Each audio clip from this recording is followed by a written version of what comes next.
बिस्मिल्लाहिर्रहमानिर्रहीम अस्सलाम वालेकुम। मेरा नाम है नवीद शेख और आप देख रहे हैं सुपर टीम यूट्यूब चैनल। दरअसल वो कहा कहते हैं ना, वो एक लाइन थी, बड़ा मशहूर ड्रामा था, मेरे पास तुम हो का। मेरा ये भरम था कि मेरे पास तुम हो। तो पीडीएम के अंदर इस तरह लगता है वो उनका भरम था कि उनके पास पीपल्स पार्टी है। पर अगर आप देखें, दरअसल जो पीपल्स पार्टी है उसने पीडीएम को ट्रक की बत्ती के पीछे लगाया हुआ था। ना उसकी जान छोड़ रही थी और ना ही उसको कोई काम करने दे रही थी। तो फिर ये तो होना था जो आज पीडीएम पीपल्स पार्टी के साथ कर रही है।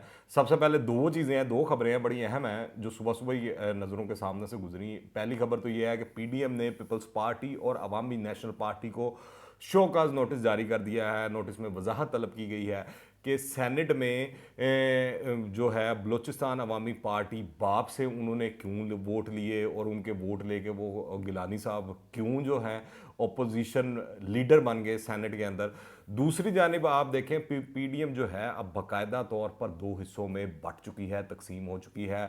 और सेनेट इजलास से कबल अगर आप देखें, ओपोजिशन के अलहदा इजलास हुए।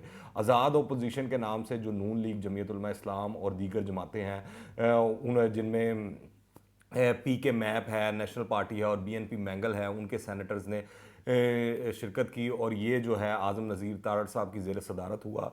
और ये भी फैसला किया गया इसमें कि आज़ाद ओपोजिशन आज सेनेट चेयरमैन को अपनी अलहदा हैसियत के लिए बाकायदा तौर पर दरख्वास्त देगी। दूसरी जानिब आप देखें एक्सक्यूज मी, पार्लियामेंट हाउस के ओपोजिशन चैम्बर में यूसुफ रजा गिलानी की जेर सदारत भी इजलास मुनक्किद हुआ। इजलास में पीपल्स पार्टी के हमायती जमातों के सेनेटर्स ने शिरकत की।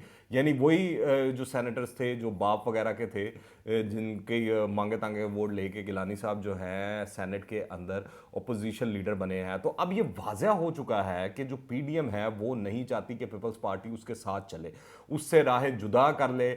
और ये जो शोकाज नोटिस है और जो आज सेनेट के अंदर हुआ है, इसकी वाजह मिसालें हैं। मगर पीपल्स पार्टी भी चाहती है कि वो किसी ना किसी तरह पीडीएम के साथ चलती रहे और पीडीएम के जो प्लान्स हैं, जो असल में पीडीएम करना चाहती है या जमीयत उलमा इस्लाम या नून लीग करना चाहती है, अचीव करना चाहती है, उसको वो काम ना करने दिया जाए और पीडीएम के अंदर रहकर किसी ना किसी तरह ये 5 साल सेटअप को चलने दिया जाए।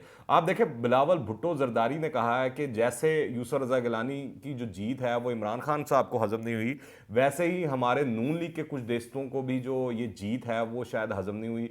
जिन जमातों ने गिलानी को वो नाअहल करवाया, उन्हीं के वोटों से हम गिलानी को पार्लियामेंट में ले आए। तो वो ये बता रहे हैं कि उनकी मनूवरिंग और जो पॉलिटिक्स है वो कितने तेज़ हैं और जो नून लीग और बाकी जो जमातें हैं वो इस काबिल नहीं हैं या वो इतनी वसी सोच नहीं रखती जितनी पीपल्स पार्टी वसी सोच रखती है। दरअसल मैं आपको बताऊं, अब ये यकीन हो चला है कि पीपल्स पार्टी इस मिशन पर है कि मौजूदा हुकूमत के 5 साल किसी ना किसी तरह मुकम्मल करवाए जाएं। इस मकसद के लिए पीडीएम में रहकर इसे डी ट्रैक करना उसका जो बुनियादी मकसद नज़र आता है, उसका किरदार नज़र आता है। इसलिए वो हर कीमत पर जो अब नज़र आ रहा है कि वो पीडीएम में शामिल रहना चाहती है, पर पीडीएम वाले पीपल्स पार्टी को नहीं रखना चाहते। जहां तक इन बड़कों का ताल्लुक है, जो बिलावल भुट्टो जरदारी या पीपल्स पार्टी के जो दीगर रहनुमा वक्तन फवक्तन मारते रहते हैं, तो ये सिर्फ खून को गरमाने के लिए है, सियासत में इन रहने के लिए है और ये बताने के लिए है कि वो हुकूमत के कितने मुखालिफ हैं और हुकूमत को वो कितना लताड़ रहे हैं और हुकूमत के वो किस हद तक अगेंस्ट जा पहुंचे हैं। पर अगर आप ऑन ग्राउंड देखें तो इन तमाम चीज़ों का ज़मीनी हकाइक से कोई ताल्लुक नहीं है। आप देखें, इस तरह लगता है कि जब जब इस हुकूमत को मुश्किल पेश आई है तो पीपल्स पार्टी, बिलावल भुट्टो या आसिफ अली जरदारी साहब वो रेस्क्यू करने के लिए आए हैं। इस बात में कतन कोई शुबा नहीं रहेगा कि पीपल्स पार्टी हमेशा जो है वो हुकूमत की मदद करने को आती रही है जब मामला संजीदा शक्ल इख्तियार करने की तरफ जाता है। जिन दिनों अगर आपको याद हो, मौलाना फजलुर रहमान साहब आज़ादी मार्च का ऐलान कर रहे थे, ये पीपल्स पार्टी ही थी जिसने बड़ी खूबसूरती से नून लीग को अपने साथ मिलाकर मौलाना को बिल्कुल तन तनहा कर दिया और मौलाना अपनी सी शक्ल लेकर बैठ गए और देखते रहे कि उनके साथ हुआ क्या, खाली हाथ वो बैठे रहे। इस वक्त अगर नून लीग आज़ादी मार्च में शामिल हो जाती तो आप खुद हिसाब लगा सकते हैं कि हुकूमत के लिए किस कदर और किस लेवल की मुश्किलात हो सकती थी। अगर ये कहा जाए कि शुरू दिन से ही तहरीक इंसाफ और पीपल्स पार्टी में एक खामोश मुआहदा है जिसकी बुनियाद जियो जीने दो पर है, तो गलत नहीं होगा।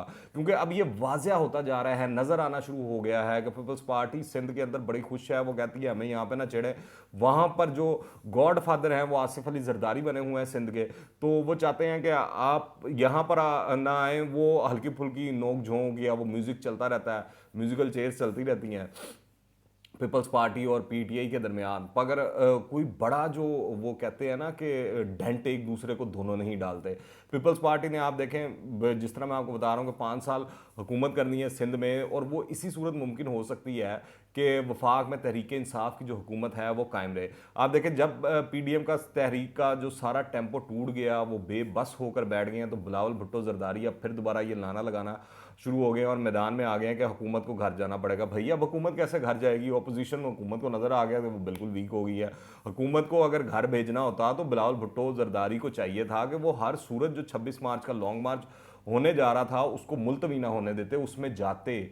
आसिफ अली जरदारी साहब जो हैं वो जो पीडीएम का इजलास था उसमें मुतनाज़ा बातें ना करते और नवाज शरीफ को हद पे तनकीद ना बनाते, तो फिर मामला आगे चलते, फिर हुकूमत घर जाती। ये सब तो सामने की ये हकीकतें हैं जिनसे पीपल्स पार्टी इनकार करना भी चाहे तो नहीं कर सी। अब सूरत हाल ये है कि मुस्लिम लीग नून और जमीयत उलमा इस्लाम समझ चुकी है कि पीपल्स पार्टी हुकूमत के साथ मिली हुई है, या जो मुख्तदर हलके हैं उनकी बी टीम बनी हुई है जो हमेशा हुकूमत को रेस्क्यू करने आ जाती है जब भी हुकूमत को मुश्किलात दरपेश होती हैं अपोजिशन जमातों की जानिब से। तो अब पीडीएम के अंदर जमीयत उलमा इस्लाम और जो नून लीग हैं वो चाहते हैं कि हर सूरत और किसी भी तरीके से पीपल्स पार्टी को पीडीएम से बाहर निकाला जाए। अब देखते हैं वो इसमें कामयाब हो पाते हैं या नहीं हो पाते, और जो जरदारी साहब हैं वो अपनी सियासी चालें चलते हुए पीडीएम में मौजूद रहते हैं, और अगर वो पीडीएम में रहते हैं तो ये तय है कि पीडीएम की तहरीक किसी, वो कहते हैं ना, किसी किनारे नहीं लगेगी, किसी किसी जगह नहीं पहुंचेगी, वो इसी तरह बीच मंझदार में घूमती रहेगी, घूमती रहेगी, घूमती रहेगी उनकी कश्ती। तो देखते हैं क्या बनता है, क्या सूरत हाल होती है।